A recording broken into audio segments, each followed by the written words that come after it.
Olá pessoas, tudo bem com vocês? No vídeo de hoje eu vou responder as perguntas que vocês mais fazem sobre a vida em Brasília.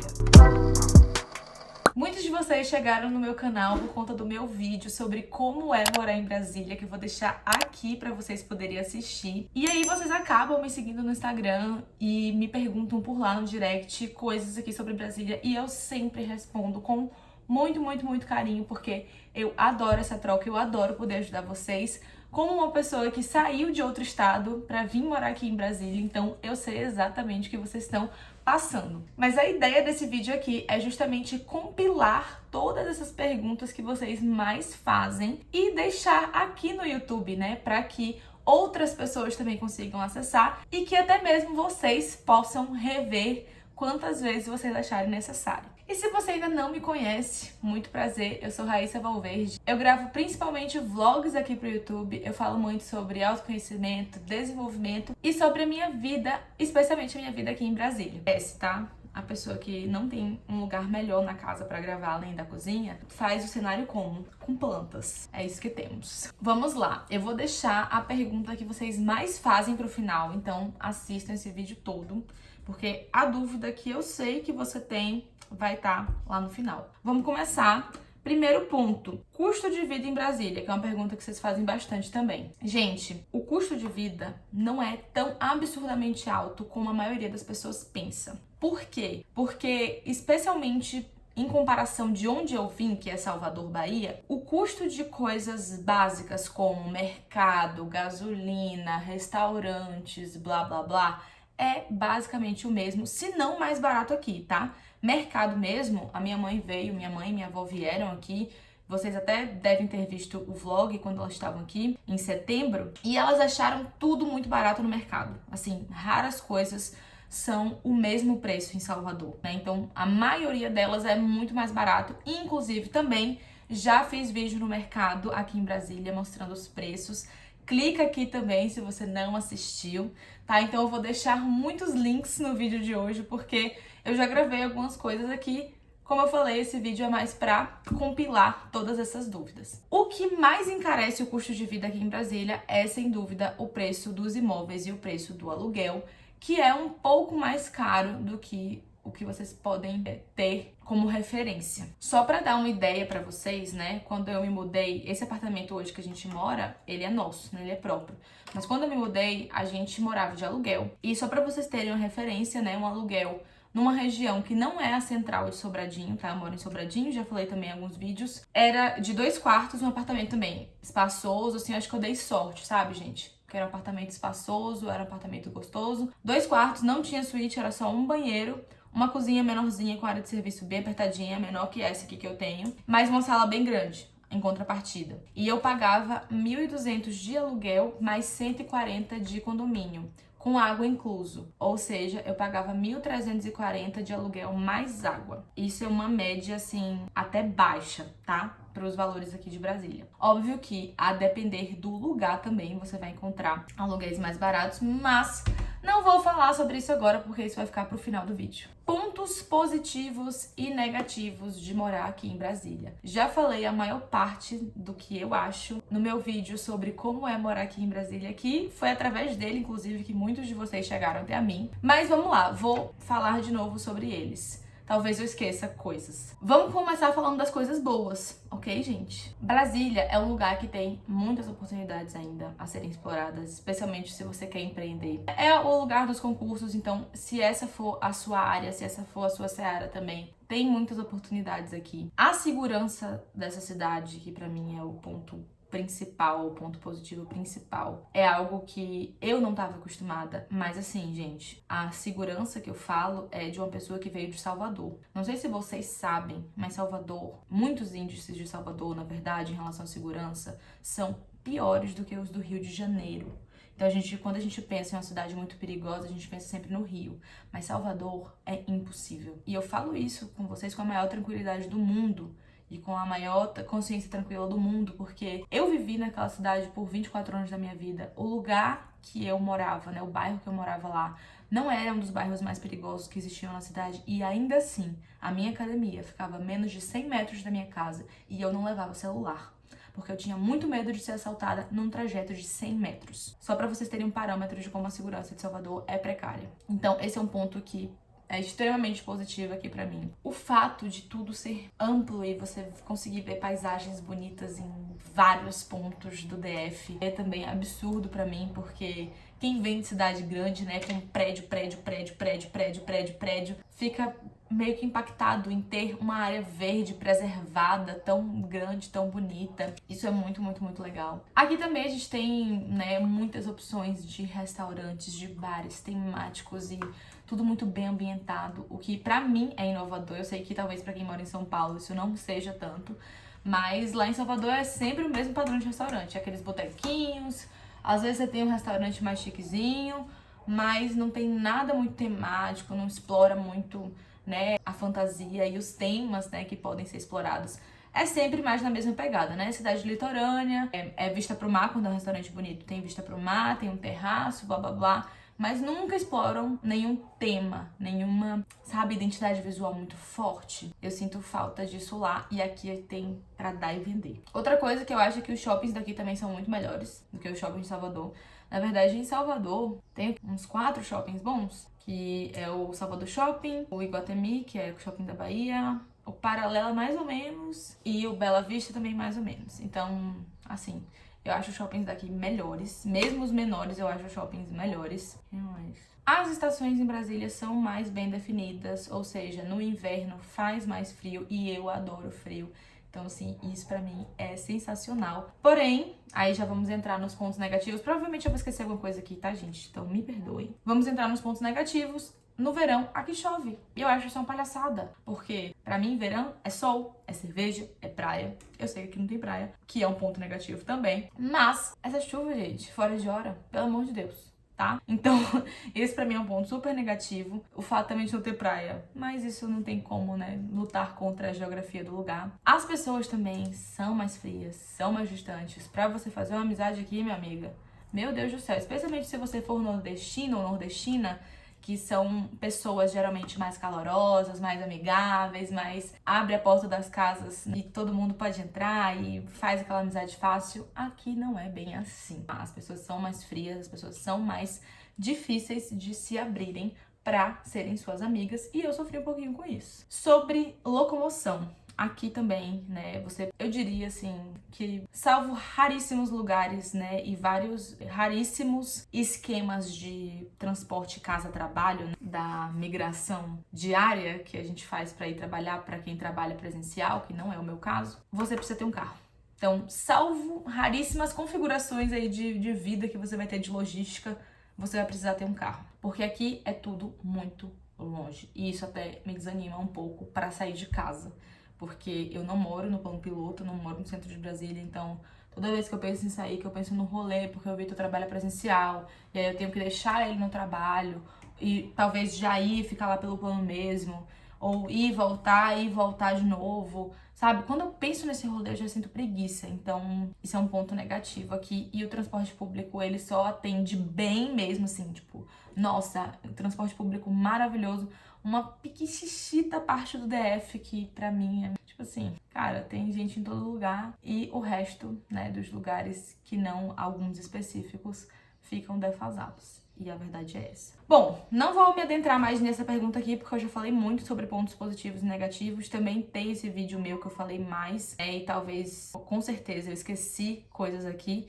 Então, à medida que eu for gravando os meus vlogs, eu posso ir contando mais pra vocês. Como alugar apartamentos? É tão difícil assim, Raíssa, de alugar apartamentos aqui em Brasília? Gente, honestamente, foi a minha primeira experiência alugando apartamento. E eu achei salgado. Porque o que é que acontece? Aqui, ou eles vão te pedir, tipo assim, 30 fiadores e não sei quanto mais de comprovante, que pra mim essa não é uma opção em lugar nenhum, na verdade, não só aqui em Brasília, mas em lugar nenhum, porque se você tá se mudando pra um estado que não é o seu, tu não vai ter, gente, tipo, 3, 4 fiadores pra provar com imóvel escriturado no DF, que é outra questão, que aqui muitos imóveis não são escriturados por conta dos terrenos que ainda estão se regularizando. Inclusive, Sobradinho é muito afetado por essa premissa aí dos terrenos que não, estão sendo ainda regularizados, ou seja, não tem escritura ainda. Então, assim, é muito complicado. Na verdade, acho que em qualquer lugar. E aí vamos para as outras opções, que é ou você paga aquele seguro lá, que eu nem sei como é que chama o nome desse seguro, que é caro e que você não vê o dinheiro de volta, ou você dá um calção. E aí esse calção, ele vai depender. A maioria dos apartamentos que eu vi aqui para alugar são 3 calções, né? Então, 3 meses de aluguel, mais o aluguel do primeiro mês, né? Então, conta aí 4 meses de aluguel. Isso é muito caro. E isso você precisa ter um preparo realmente pra dar esse calção. O lado bom do calção, por outro lado, é que você vai ver o dinheiro de volta. Então, com a gente foi assim. A gente deu esse calção de 3 meses de aluguel e condomínio. Às vezes o proprietário exige que seja aluguel e condomínio. E no final do aluguel você vê esse dinheiro de volta. Eles falam que colocam na poupancinha lá, mas no fundo só rende merrecas. E a verdade é essa. Então, assim, gente, eu não sei como é que é no lugar que vocês moram, mas como foi a minha primeira experiência alugando algum imóvel, eu diria que eu não achei tão simples assim, e também vai muito da flexibilidade do proprietário ou da imobiliária que estiver negociando com você, porque inclusive o meu antigo proprietário do apartamento que eu alugava, ele era super de boas, ele era super flexível e ele ainda assim me cobrou 3 calções de aluguel. Tem proprietário que é insuportável, e imobiliária que é cri-cri demais e que só vai aceitar, por exemplo, o seguro. Então, veja muito bem essa questão quando vocês estiverem olhando apartamento. Vaga de emprego. Como é a vaga de emprego aqui em Brasília? Gente, como eu falei pra vocês, também em outro vídeo, quando a gente veio, e a gente veio por conta do trabalho do Vitor, também já expliquei tudo nesse vídeo aqui, clica pra assistir, eu trabalhava dando aulas de inglês. Então, era 100% online, eu vim dando as minhas aulas normalmente e continuei trabalhando online. Depois, eu entrei no meu último emprego, o CLT, que eu fui analista de recursos humanos, também na posição remota. Então, eu não precisava sair. E agora, eu trabalho aqui no YouTube, fazendo conteúdo pra vocês. Então, eu não passei pela experiência de procurar vaga de emprego aqui em Brasília. Da experiência das pessoas, né, que me falam e o que eu vejo, assim, no LinkedIn, por exemplo, no Movimento, eu acho que é igual a qualquer outro lugar. É tão difícil como qualquer outro lugar para vagas de emprego que são realmente, né, em empresas e blá, blá, blá. Você precisa ter aquele network, estar ativo e pintar e bordar, toda aquela coisa do mundo corporativo que eu, particularmente, não tenho muita paciência. Então, eu acho que é bem igual em relação a isso, mas para quem quer empreender, aqui em Brasília ainda tem muito espaço. E tem umas horas assim que eu vejo, tipo, cara, isso aqui claramente poderia ser um serviço, sabe? Uma empresa que pudesse fazer isso pra facilitar a vida das pessoas e blá blá blá. Então aqui eu ainda vejo muita oportunidade pra empreender. Você precisa ter a vontade e ter os olhos atentos, porque ainda tem muito a ser explorado aqui em Brasília. Isso é um ponto super positivo. E tem o velho concurso público, né, gente? Que também não é a minha vibe, mas aqui é o berço dos concursos públicos. Então, se essa é a sua vibe, se esse é o seu desejo, também aqui é uma boa localização para você estar. E se você tá gostando das dicas até aqui, não esqueça de deixar o seu like e de se inscrever no meu canal, porque isso me ajuda muito, muito, muito, muito a propagar os meus vídeos para mais pessoas e ajudar mais pessoas, consequentemente. Como nós fomos de Salvador até Brasília? Fomos de avião? Fomos de carro? Contratamos caminhão de mudança? Respondo. Viemos de carro, com todos os nossos pertences mais valiosos, incluindo a nossa cachorrinha agora, no carro com a gente. A gente levou 2 dias na estrada, então, como só o Vitor dirige, a gente fez 10 horas no primeiro dia, dormimos em uma pousada e mais 9 horas no segundo dia e chegamos aqui em Brasília por volta de 5 da tarde. São 19 horas no total a viagem de Salvador para Brasília. E aí a gente veio por Caetité. Se vocês forem colocar aí no Google, vocês vão ver aí qual é o trajeto. Agora a gente tá indo de novo pro Réveillon de carro também, e a gente vai tentar um trajeto diferente, indo pela Chapada Diamantina, na Bahia, passando por Ceabra, Itaberaba. Então a gente vai tentar esse trajeto e depois eu conto pra vocês como é que foi. Na verdade, eu vou fazer vlog de tudo isso, né? Então vai estar também aqui no canal mais lá pra frente. E os nossos pertences a gente mandou de caminhão de mudança mesmo. A gente fez as contas, né? A gente fez a cotação do caminhão de mudança e a gente fez as contas de quanto a gente ficaria na mão se a gente vendesse todos os nossos móveis e eletros e recomprasse aqui de novo. E a diferença de preço, né, porque, vamos lá, né, gente, o valor que eu comprei essa máquina de lavar louça aqui não vai ser o mesmo valor que eu vou conseguir revender, mesmo que eu tenha usado ela muito pouco, né, então tem essa questão. E aí a gente fez as contas, né, no caso eu fiz as contas, porque eu sou a mulher das contas aqui em casa, e não ia compensar. Porque o que a gente iria perder nessa revenda das coisas que a gente tinha ia ser maior do que o preço do caminhão de mudança. Então eu falei assim, e fora o trabalho, né? Fora o trabalho de vender item por item e recomprar item por item. Então, honestamente, a gente preferiu mandar o caminhão de mudança. A gente trocou algumas coisas, porque a voltagem em Salvador é 110 e aqui é 220. Inclusive, se atentem a isso, tá? Vocês estão querendo vir pra Brasília? Voltagem aqui é 120, então já vão pensando nisso, porque os eletros pequenos, eles não conseguem vir. Por exemplo, micro-ondas, liquidificador, cafeteira, torradeira, air fry, nada disso consegue ser usado com o transformador. Na verdade, eu acho que até dá, mas é muito trampo.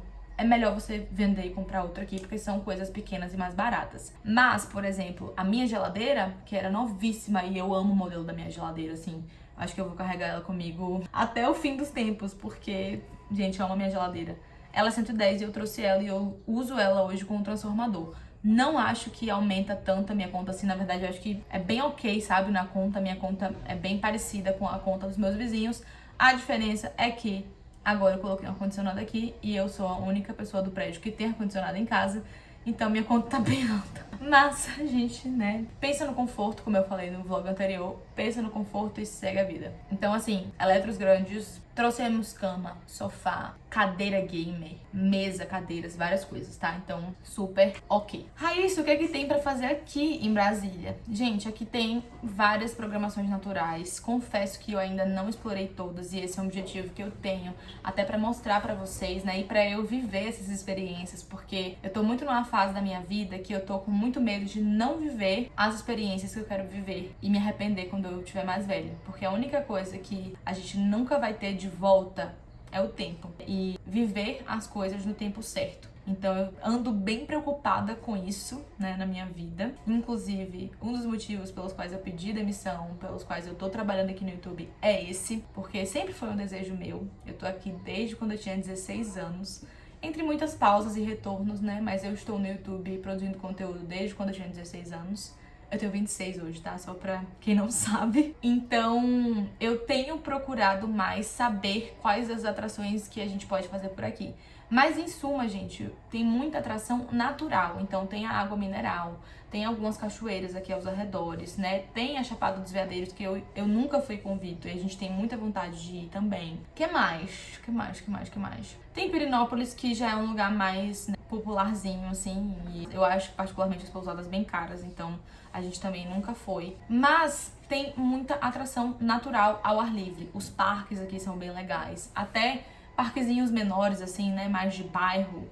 São naturalmente bonitos por conta do que eu falei das paisagens, né? Aqui, como os prédios não são muito achatados e colados, você tem essa vista livre em vários pontos do DF. E isso, pra mim, é sensacional. Fazer qualquer coisa com uma vista dessa, assim, é simplesmente sensacional. E fora, como eu falei também, né, restaurantes muito bons, assim, dá pra você fazer um rolê gastronômico aqui, cara, surreal, porque os restaurantes, eles dão, assim, banho em muitos restaurantes de todo o Brasil, né, porque eles são realmente muito ambientados, muito esforçados, sabe? Eu acho que ter uma experiência realmente ruim aqui em Brasília, ruim mesmo, assim, eu nunca tive.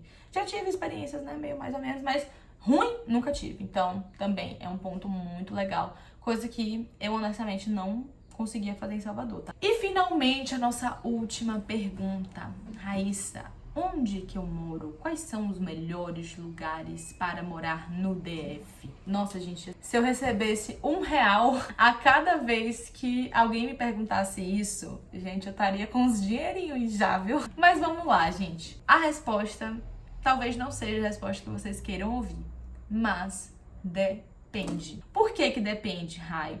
Porque depende muito do que você vem fazer aqui, qual vai ser o seu trabalho aqui. Você vai trabalhar presencial? Você vai trabalhar remoto? Qual é o estilo de vida que você gosta de ter? Você malha? Você tem que morar necessariamente num lugar que tenha mercado, padaria, academia, farmácia por perto? Então todas essas coisas dependem.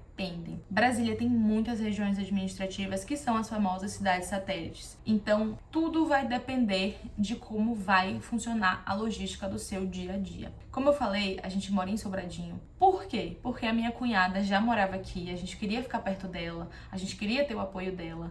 Então, a gente escolheu vir pra cá, assim, sem nem pesquisar os outros lugares, porque realmente fazia mais sentido pra gente estar perto dela, de ter esse apoio, né, realmente. Hoje a gente mora um pouquinho mais distante do que a gente morava quando a gente se mudou, quando a gente morava num apartamento alugado. Hoje a gente mora a uns 5 minutinhos de carro da casa dela, mas ainda assim é muito perto e continua sendo em Sobradinho. Então, esse foi o nosso fator principal, estar perto dela, e a gente tem carro. Então, o Vitor, por exemplo, ele vai trabalhar presencial, o trabalho dele fica a 21 quilômetros daqui de casa, mas ele percorre esses 21 quilômetros todos os dias, em menos de 25 minutos. Então é basicamente 1 minuto por quilômetro aqui, tá? É só pra vocês terem um parâmetro. E também o percurso que o Vitor faz não tem engarrafamento. Aqui é um ponto positivo também. Aqui, como é muita rodovia, né? A gente não tem muitas ruas, como a gente tá acostumado a ver em cidades como Salvador, São Paulo, Rio de Janeiro. A gente tem muita rodovia e pouco semáforo, né, nessas rodovias. Então, são pistas com várias faixas de alta velocidade sem semáforo. Ou seja, menos engarrafamento. Não significa que nunca engarrafe, mas é bem menos do que numa cidade do tamanho de Brasília, por exemplo. Então, gente, assim, pra ser bem direta, se vocês têm condição, por exemplo, de morar no plano, que os aluguéis são mais caros no plano, maravilhoso, porque o plano, o transporte público, ele é melhor, né? A partir da Asa Sul, você tem metrô, que esse é um ponto, né, que eu acho meio assim aqui de Brasília, porque você só tem transporte público bom mesmo na parte sul de Brasília. Então, abrange Asa Sul, Águas Claras, Guará, Taguatinga. E aí também já falando dessas cidades, são cidades que o transporte é melhor. Águas Claras a gente chama de tipo uma mini São Paulo. São muitos prédios altos, né? Prédios de alto padrão também, né? Muitos prédios de alto padrão. Tem tudo lá dentro. Tem escola, tem farmácia, tem faculdade, tem mercado, tem hospital, tem hotel. Águas Claras é realmente uma cidade muito completa. Porém, é uma cidade muito engarrafada e eu não gosto muito das pessoas de lá. Desculpa se você tá me assistindo e mora em Águas Claras. A maior parte das pessoas que eu conheci que moram em Águas Claras são bem metidinhas. E assim, é uma galera que faz questão de falar que mora em Águas Claras como se isso fosse um atestado de que você é melhor que as outras pessoas. Então eu não gosto muito dessa vibe e tem um pouco de... Mas é uma cidade, sem dúvidas, muito boa pra você morar se você não tem um carro, porque é muito engarrafado. Na verdade, assim, né, você obviamente pode ter um carro, mas saiba que o engarrafamento vai ser uma constante se você morar em Águas Claras. Taguatinga é uma cidade que eu acho que se eu não morasse aqui em Sobradinho, eu moraria em Taguatinga, porque eu adoro Taguatinga. Taguatinga é uma cidade gigante, né? É uma cidade que tem tudo também. Tem hospital, tem escola, tem faculdade, tem mercado, tem academia, tem shopping. Não, assim, e o melhor de Taguatinga pra mim, além do transporte ser bom, o transporte público ser bom, é que você tem preços de aluguéis e de venda de casa, de imóveis variados. Você tem desde os mais altos, né, dos apartamentos mais chiques, as casas mais chiques e mais tops, até, né, uma casa mais simples, um apartamento mais simples. E isso pra mim é muito bom, porque eu considero Taguatinga uma cidade, assim, super democrática. Não conheço muito do Guará, mas eu sei também que tem muitas opções e que também tem tudo lá dentro, que o transporte também é bom. E outras cidades como Samambaia, Ceilândia, eu não posso falar muito que eu não conheço, mas pelo que já me falaram, tem um preço de aluguel mais barato por estarem mais afastadas e serem realmente zonas mais periféricas, tá, gente? Tem outras satélites aqui em Brasília, eu não vou saber falar de todas, eu não conheço todas, eu nunca fui em todas e nunca pesquisei mesmo muito sobre preços, etc, em todas. O que é que eu recomendo se você tá vindo pra cá? Gente, DF Imóveis, W Imóveis, OLX, pesquisa nesses lugares, coloca as regiões administrativas, né, satélites, coloca lá o nome de cada uma, pesquisa os imóveis nas características que vocês gostariam de morar e compara os preços. Olha no Google Maps, vê o que é que tem nos arredores ali daquela localização que você está olhando os imóveis e entende entende ali mais ou menos como é a vida naquele lugar. Uma coisa que eu faço muito e eu já fiz muito, continuo fazendo até hoje, é além de olhar no Google Maps, colocar o Street View, que é aquela forma de visão que você vê como se você estivesse caminhando na rua, para você entender mesmo como é a vibe daquele lugar. Isso é sensacional, isso é uma dica assim que eu considero uma dica de ouro, de amiga, assim, porque realmente você só consegue entender mais ou menos a vibe do lugar sem ter pisado lá. A melhor forma é pelo Street View do Google Maps. Então, faz isso, pesquisa, olha, pondera, olha tudinho e depois vocês me contam. Qualquer dúvida, deixa aqui nos comentários. Se eu deixei de responder alguma coisa que vocês acham importante, me pergunta aqui nos comentários que eu vou te responder com o maior carinho. Muito obrigada por ter assistido até aqui. Eu espero muito que eu tenha ajudado vocês. Não se esqueça de deixar o like se eu te ajudei com esse vídeo e de se inscrever no meu canal para ver mais vlogs, para ver mais sobre Brasília. Eu amo ajudar vocês, eu amo ter essa troca com vocês, então para mim isso é muito, muito, muito prazeroso. Um beijo e até o próximo vídeo. Tchau! I'm feeling high.